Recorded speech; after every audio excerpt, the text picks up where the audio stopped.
everyone. Today I just wanted to talk about how to build your life on a solid foundation so that despite any challenges that you may face and despite any changes that may happen in the outer world, that you will be solid and you will get the most out of your life and you will be able to add to the world in a significant way.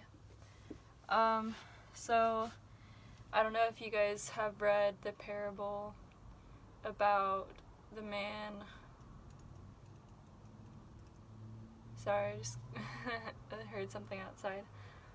There's a parable in the Bible, in Matthew, I believe, that talks about a man building his house on a solid foundation. And the man who builds his house on bedrock, the storms come, the wind comes, and his house doesn't get knocked down.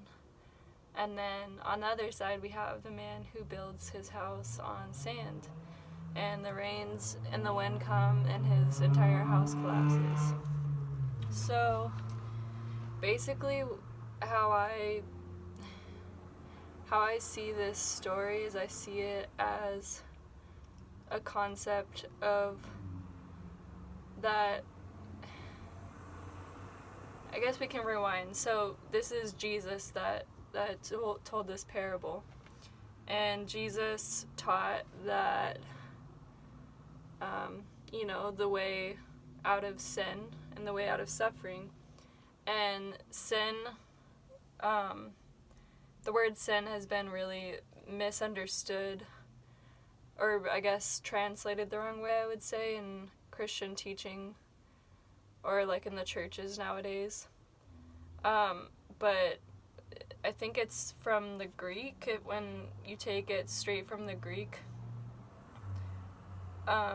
in like its original form of the word, the word sin means to miss the mark, like an archer missing the point that he's trying to shoot. So really, to sin means to miss the point of existence here on earth. So when you miss the point, you're not building your house on a solid foundation. You're living in sin, living in unconsciousness. And so to build the correct foundation, we need to get away from sin, unconsciousness. And to do this, we need to become more conscious. And no matter what you do in this life, you could become a millionaire, you could become the most famous actor, you could become the most famous musician, you could give millions of dollars to charity. Basically you could achieve everything that you've ever dreamed of, but if you haven't rewired your brain to be able to appreciate these things, then you're not going to be able to, get the benefits of what all the action you're doing creates, because you're not going to be present enough to appreciate it. Because if you don't rewire your brain and become present in the present moment, you're always going to be either living in the past, thinking, oh, I should have done this better, I should have done this that way, I regret this, I'm ashamed of this. Or you're going to be living in the future, and no matter what physical objects that you get, what achievements you get, how many friends you have, your family, like literally anything on the level of form, it's not going to satisfy you, because the way that you've wired your brain, or rather the state of most humans, which is just unconsciousness, is going to be still there if you don't make a conscious effort to change that. So, you're not going to appreciate things. You're going to keep looking for the next thing, the next thing, the next thing. And that's because basically when you're unconscious, your ego is running your life, and your ego basically operates mostly on fear and on wanting things. So no matter how much you get, if the ego is predominantly what you identify with, then you're going to constantly want more and more and more, because your ego is never satisfied. And so you really want to rise above being identified with your ego. And I'm going to make a separate video explaining what your ego is. But basically it's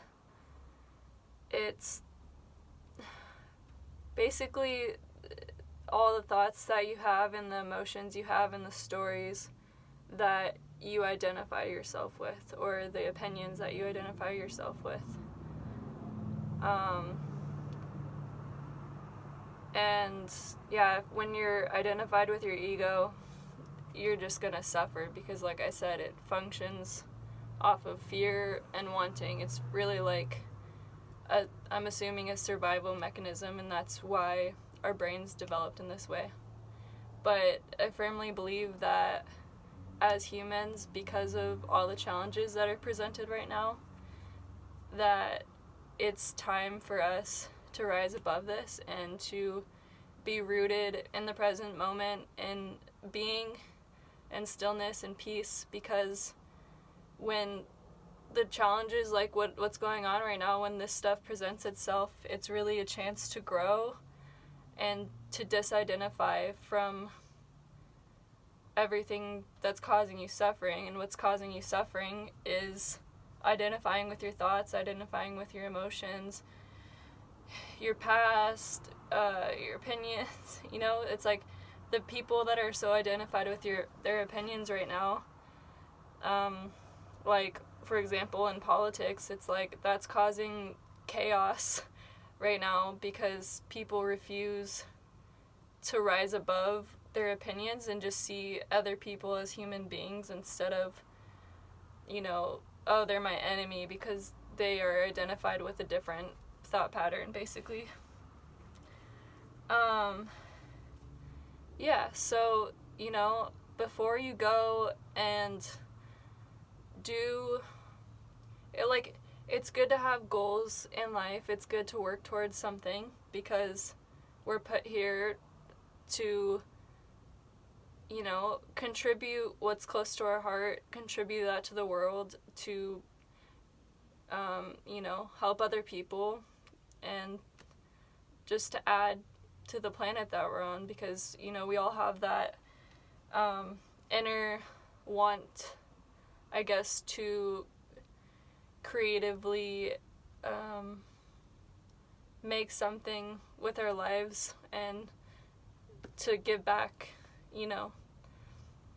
And so I'm not saying not to go do anything and, you know, just sit there and meditate all day. It's like, what I'm saying is you need to have a strong foundation, so that whatever you do in life, that no matter when challenges present themselves, no matter if things fall apart around you, if your plans don't go the way that you want them to, no matter what happens on the level of form, that you're going to be in touch with something deeper, in touch with the essence of who you are, in touch with God, in touch with the present moment. And these things, you know, they're going to affect you because we live in the material world, but they're not going to cause you as much suffering as if you were only identified with, you know, getting